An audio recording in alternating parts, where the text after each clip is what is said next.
तो आज हमारा लेक्चर नंबर 2 है इलेक्ट्रिक चार्ज एंड फील्ड का। तो जैसे प्रीवियस लेक्चर में मैंने बोला था आपको नेचर ऑफ एडिटिविटी और क्वांटाइजेशन ऑफ चार्ज, ये सब मैं डिस्कस करने वाला हूँ। तो स्टार्ट करते हैं हम लोग बिना किसी फालतू बकवास का। तो सबसे पहला पॉइंट लिखना है हम लोग को, nature of additivity.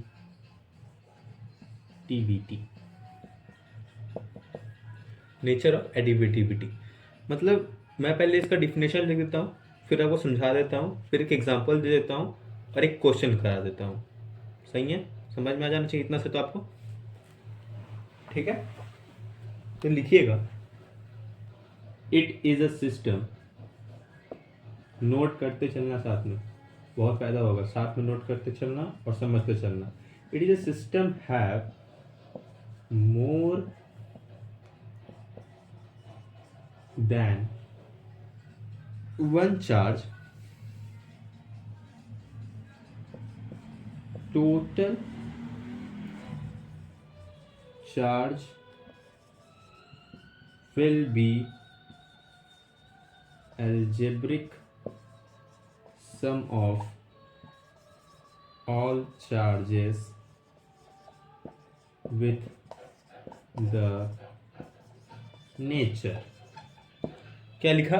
It is a system have more than one charge, total charge will be algebraic sum of all charges with the nature.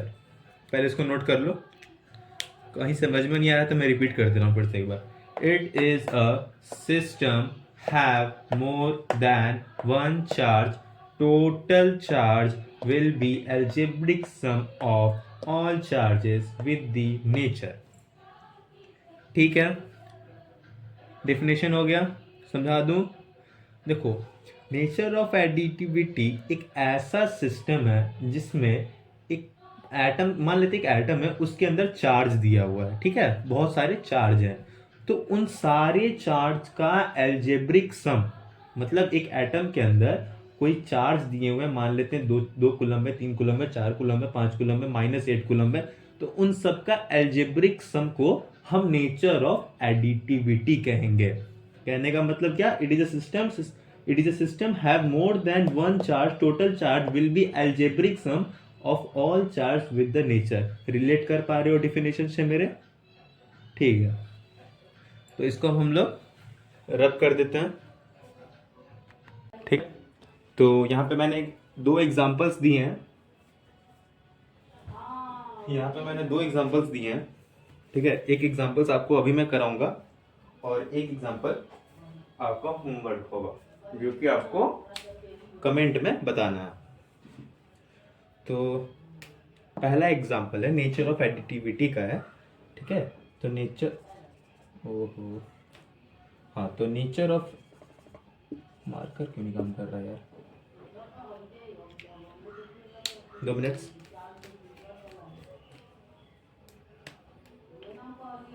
हाँ, तो नेचर ऑफ एडिटिविटी का मार्कर चेक कर लो।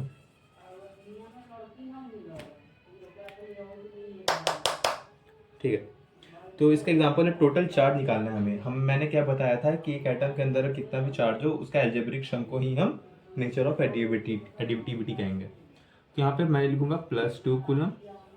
ठीक है, इसको भी ऐड करना है, +10 कूलम और प्लस क्या लिखा हुआ है ये, -8 कूलम। ऐड कर देंगे, बेसिकली ऐड तो आता ही होगा आप लोग को।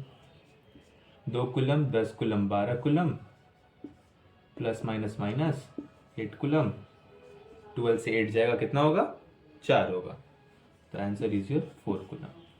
ये क्वेश्चन है, आप कर लो। ठीक है, आपसे नोट कर लो, मैं रब कर दूं? ठीक है, मैं रब कर रहा हूँ।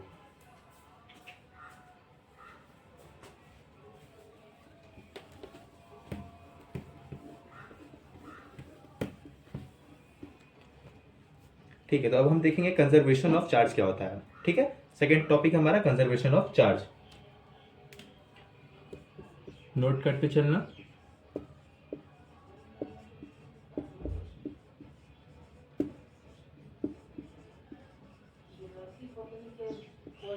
टॉपिक है कंजर्वेशन ऑफ चार्ज। ठीक है, तो नोट करिएगा। charge can neither be created nor be destroyed. It can only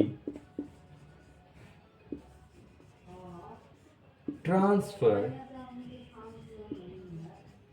from one body to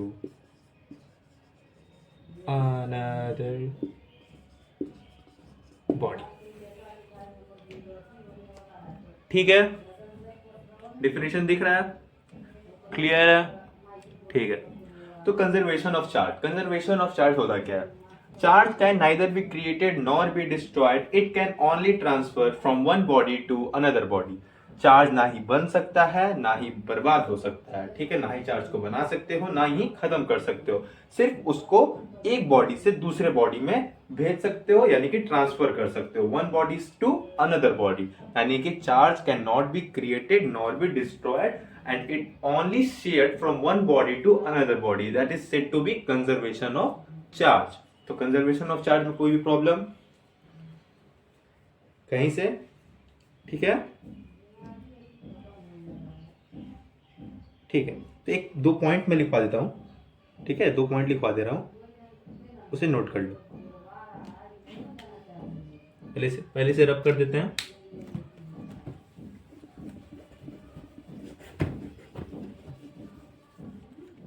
मैं 2 पॉइंट लिख रहा हूं, पहले पॉइंट लिख लूंगा, उसके बाद समझाऊंगा आपको, ठीक है। तो पहले 2 पॉइंट लिख लेता हूं।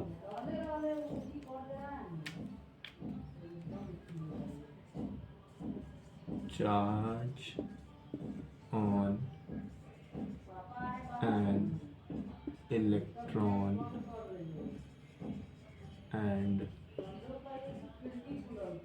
Proton cannot be destroyed। दूसरा पॉइंट,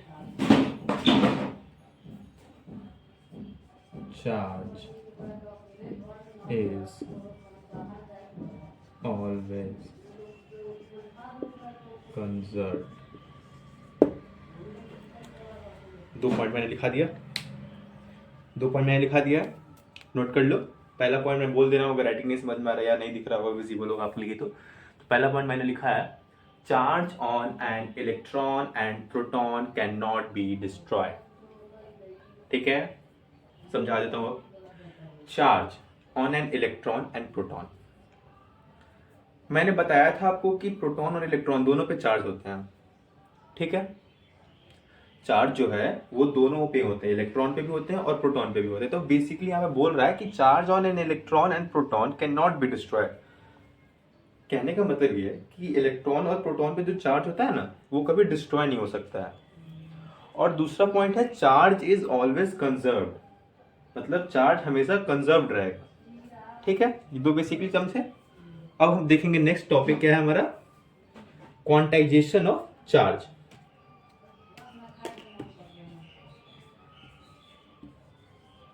क्वांटाइजेशन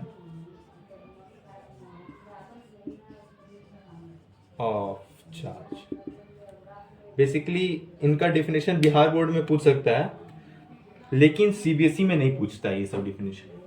ठीक है, तो सीबीएसई के लिए इसका फॉर्मूला इंपॉर्टेंट है, क्वांटाइजेशन ऑफ चार्ज का Q बराबर NE, इसका फॉर्मूला इंपॉर्टेंट है। तो मैं डेफिनेशन लिखवा देता हूँ बिहार बोर्ड वाले बच्चों के लिए, और समझने के लिए तो सीबीएसई को भी समझना ही पड़ेगा, तभी तो इसका न्यूमेरिकल भी बनाओगे। तो इसका डेफिनेशन लिखना है,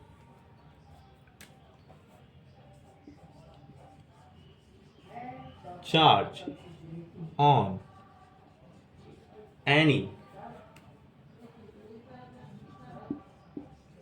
charge on any body is always integral multiple of integral multiple of charge on electron and proton, on electron and proton. ठीक है, सही है,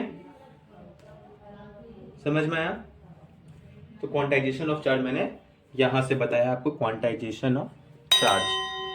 तो इसका डेफिनेशन क्या है? Charge on any body is always integral multiple of charge on an electron and proton.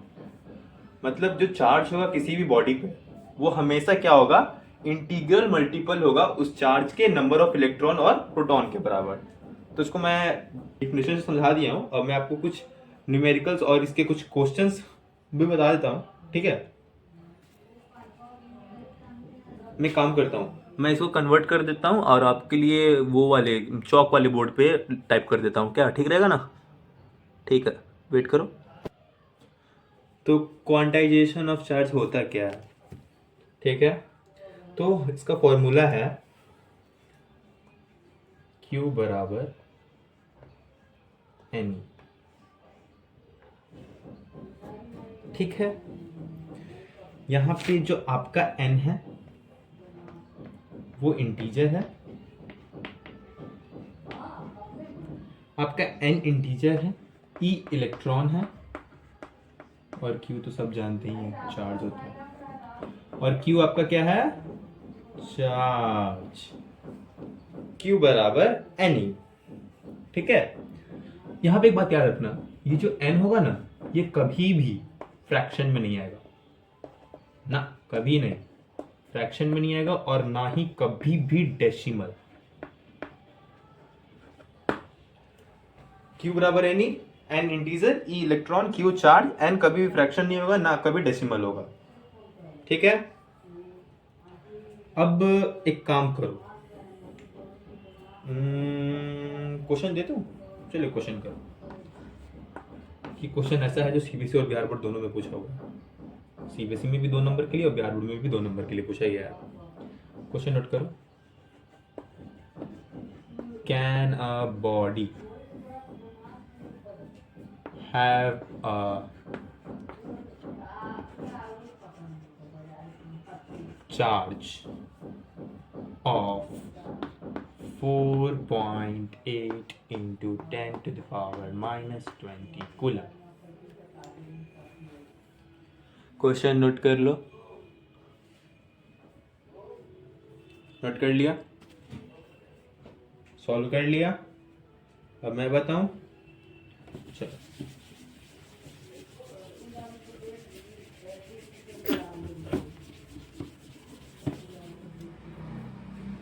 ठीक, तो Q कितना दिया हुआ था हमारा, बताना? Charge 4.8 into 10 to the power minus 20, ठीक है?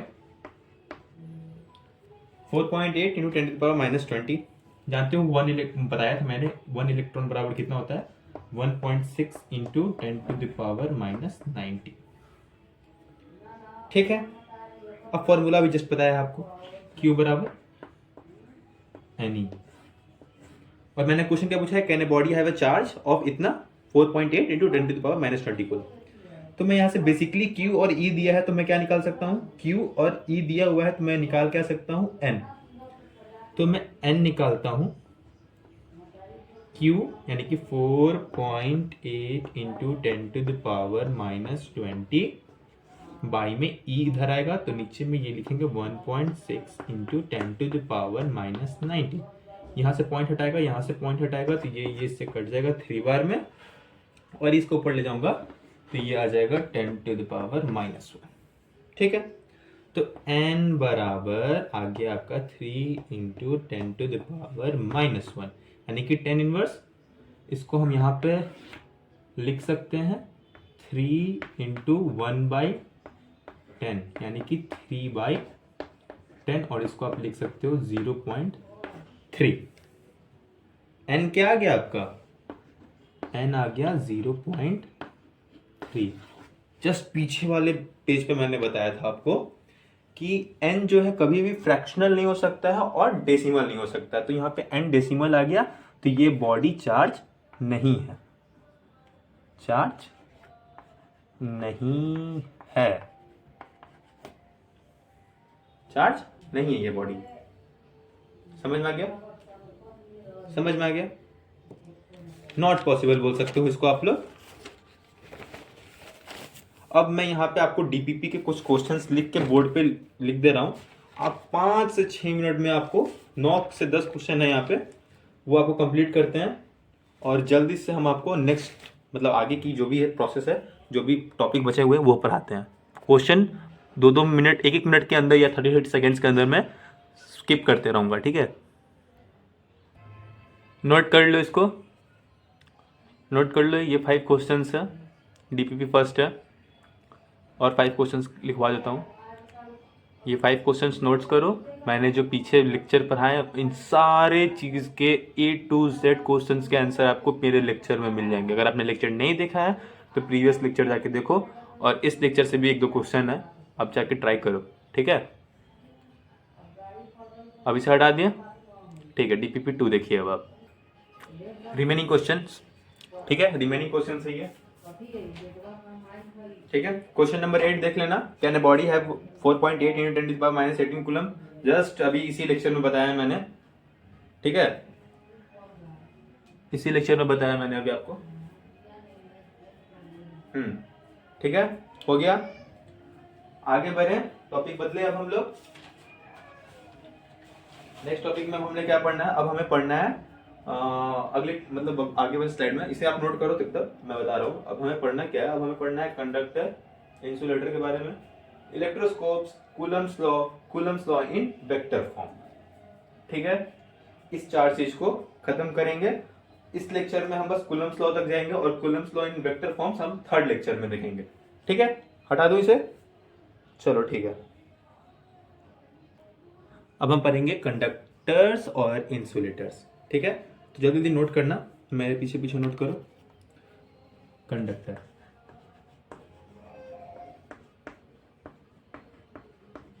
ठीक है? लिखना those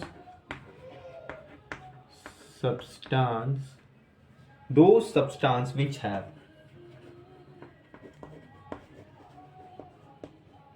free electrons,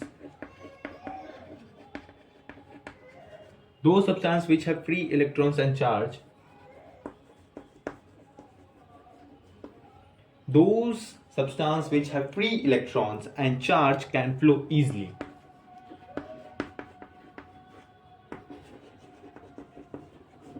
Can flow easily is called conductor.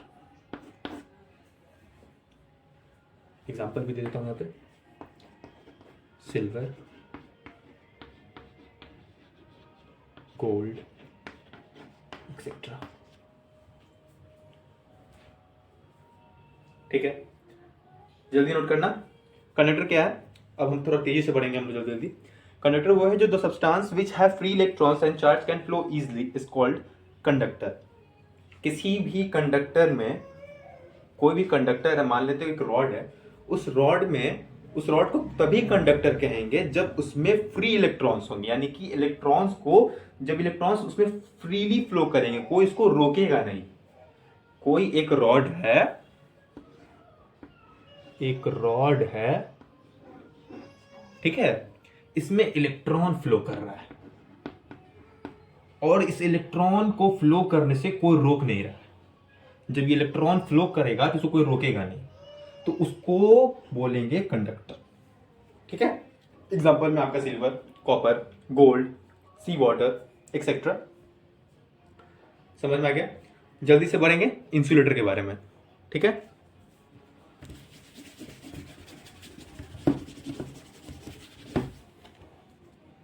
चलिए,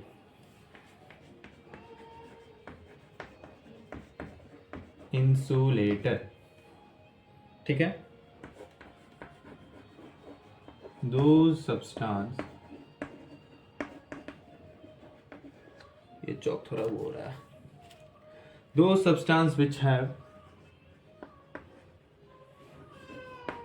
those substances which have no free electrons, वैसा सब्सटेंस जिसके पास फ्री इलेक्ट्रॉन्स ना हो and charge can not flow, and charge can't flow, and charge can't flow easily, ठीक है, बस easily लिख लो, एक easily is called insulator. Example में आपके ड्राई वुड हो गया, रबर हो गया, ड्राई वुड यानी कि सूखा लकड़ी, रबर, डायमंड, ग्लास, ठीक है। नन मेटल में एक ही एक्सेप्शन है, लिख लेना, नन मेटल में एक ही एक्सेप्शन है, वो है ग्रेफाइट। ये एक ऐसा नन मेटल है ना जो कि कंडक्टर है, ठीक है। तो ऐसा सब्सटेंस जिसमें इलेक्ट्रॉन्स फ्रीली फ्लो नहीं करते हैं और चार्ज आसानी से फ्लो नहीं कर पाते हैं, उसको हम बोलते हैं इंसुलेटर बोलते हैं, ठीक है। आगे बढ़ते हैं।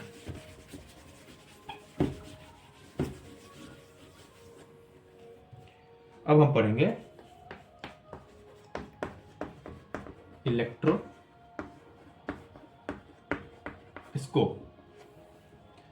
इलेक्ट्रोस्कोप क्या होता है, ठीक है।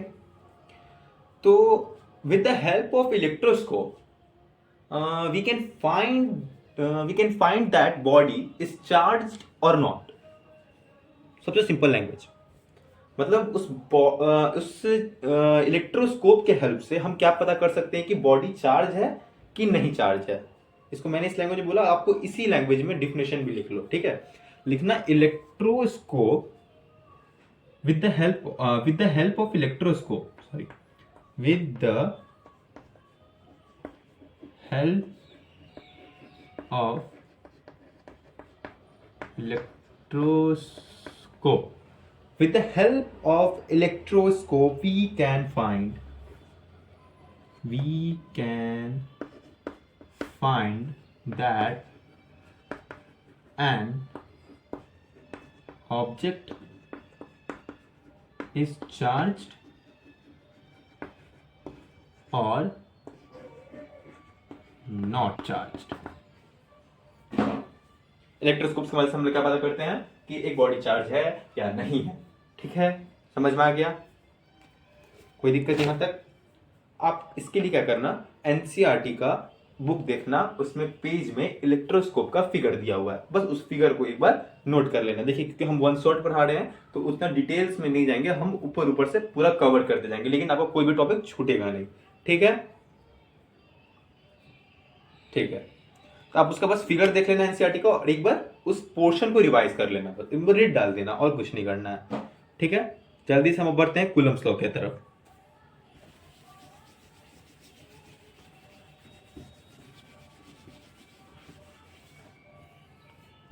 ठीक है, तो मैं कूलम्ब्स लॉ को यहाँ पे नोट कर देता हूँ, उसके बाद आपको यहाँ पे दिखाता हूँ। तो कूलम्ब्स लॉ, तो क्या करना है, कूलम्ब्स लॉ के बारे में हम लोग को देखना है।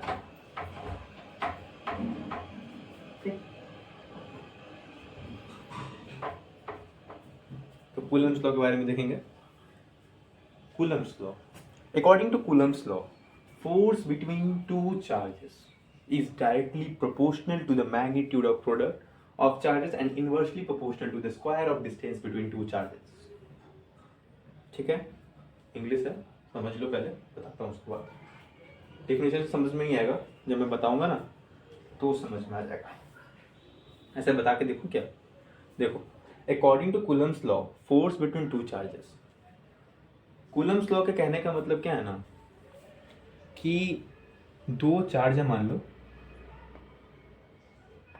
ये मान लो दो चार्ज है, एक और ये दो, दूसरा चार्ज है, ठीक है। तो according to Coulomb's law, force between two charges, इन दोनों चार्जेस के बीच में जो फोर्स लगेगा, यानी कि F, इन दोनों चार्जेस के बीच में जो फोर्स लगेगा is directly proportional to the magnitude of the product of charge, यानी कि जो फोर्स है, यानी कि F, वो डायरेक्टली प्रोपोर्शनल होगा इन दोनों चार्जेस के। यानी कि अगर मान लो इसका नाम Q1 है और इसका नाम Q2 है, तो force is directly proportional to Q1 into Q2, ठीक है। proportional to the magnitude of product of charges and inversely proportional to the square of distance between the two charges. तो मान लेते हैं इस दोनों चार्ज के बीच का डिस्टेंस r है, यहाँ पे मैंने एक चार्ज माना था ना और यहाँ पे एक चार्ज, इन दोनों के डिस्टेंस को मान लिया मैंने r, तो यहाँ पे बोला क्या, and inversely proportional to the square of distance between two charges, यानी कि r स्क्वायर. मैं इसको नेक्स्ट स्लाइड में बताता हूँ, इसको नोट कर लो. अच्छा ऊपर विजिबल नहीं हो पाया थोड़ा, ठीक है ठीक है ठीक है, कोई दिक्कत नहीं, मैं इसको आपको नेक्स्ट स्लाइड में बताता हूँ, देखिएगा. तो देखो कूलम लॉ का डेफिनेशन बताया था ना, कूलम लॉ का डेफिनेशन क्या बताया, according to Coulomb's law force between two charges is directly proportional to the magnitude of charge, magnitude of the product of charge and inversely proportional to the square of distance between them. तो let suppose that कि दो charges हैं, एक charge यहाँ है जिसका नाम मैंने Q1 डाला है, एक चार्ज यहाँ है जिसका नाम मैंने Q2 डाला है. इन दोनों चार्ज के बीच का दूरी है r. तो पहला लाइन स्टेटमेंट के साथ पढ़ते चलो और बनाते चलो, खुद से फॉर्मूला बनेगा, देखो कैसे. ये डिफिनेशन पढ़ो, according to Coulomb's law force between two charges, यानी कि इन दोनों चार्जेस के बीच का force is directly proportional to the magnitude of the product of charge. Force is directly proportional to the magnitude, यानी कि product of the charge Q1 into Q2, mod of Q1 into Q2. Equation number 1 मान लिया इसे. आगे पढ़ो, आगे लिखा हुआ है and inversely proportional to the square of distance between the two charges. अब इन दोनों चार्जेस के बीच का डिस्टेंस r इनवर्सली बोल रहा है तो भैया 1/r स्क्वायर, किसके, तो फोर्स के. तो इन दोनों को इक्वेशन 1 और इसको इक्वेशन 2 मान लिया. From equation 1 and 2 we get, क्या गेट, तो इन दोनों को कंबाइन कर दिया, फोर्स इज डायरेक्टली प्रोपोर्शनल हो गया और mod of Q1 into Q2 by में r स्क्वायर. ठीक है, कोई दिक्कत. अब आप जानते हैं फिजिक्स में प्रोपोर्शनैलिटी को हटाने के बाद हम क्या लगाते हैं, कांस्टेंट, यानी कि k. ठीक है, तो यहां पे हमने k लगा दिया. तो फोर्स बराबर k into Q1 into Q2 by r square. ये हो गया हमारा कूलम्स लॉ का formula, very very important, PVI. ठीक है, और यहां पे k क्या है आपका, मीडियम. मीडियम मतलब रास्ता, रास्ता मतलब मीडियम क्या क्या हो सकता है, एयर, वैक्यूम. ठीक है, बहुत सी चीजें मीडियम होगा. के क्या है आपका, मीडियम. तो इस के का जो वैल्यू होता है उसको हम लोग बोलते हैं 1/4 पाई एप्सिलॉन नॉट. जो के मीडियम है उसको बोलते हैं 1/4 पाई एप्सिलॉन नॉट. और अगर इसको और लिबरेट करोगे तो आएगा आपका 9 into 10⁹ N newton metre square by coulomb square. ठीक है, के क्या है हमारा, मीडियम है. ठीक है, अब हम लोग बच्चों नेक्स्ट क्लास में पढ़ेंगे electric permittivity of free space, Coulomb's law in vector form, और भी कुछ कुछ बात, जैसे इलेक्ट्रिक परमिटिविटी हो गया, रिलेटिव इलेक्ट्रिक परमिटिविटी हो गया, ये सब हम नेक्स्ट लेक्चर में देखेंगे. ठीक है, थैंक यू.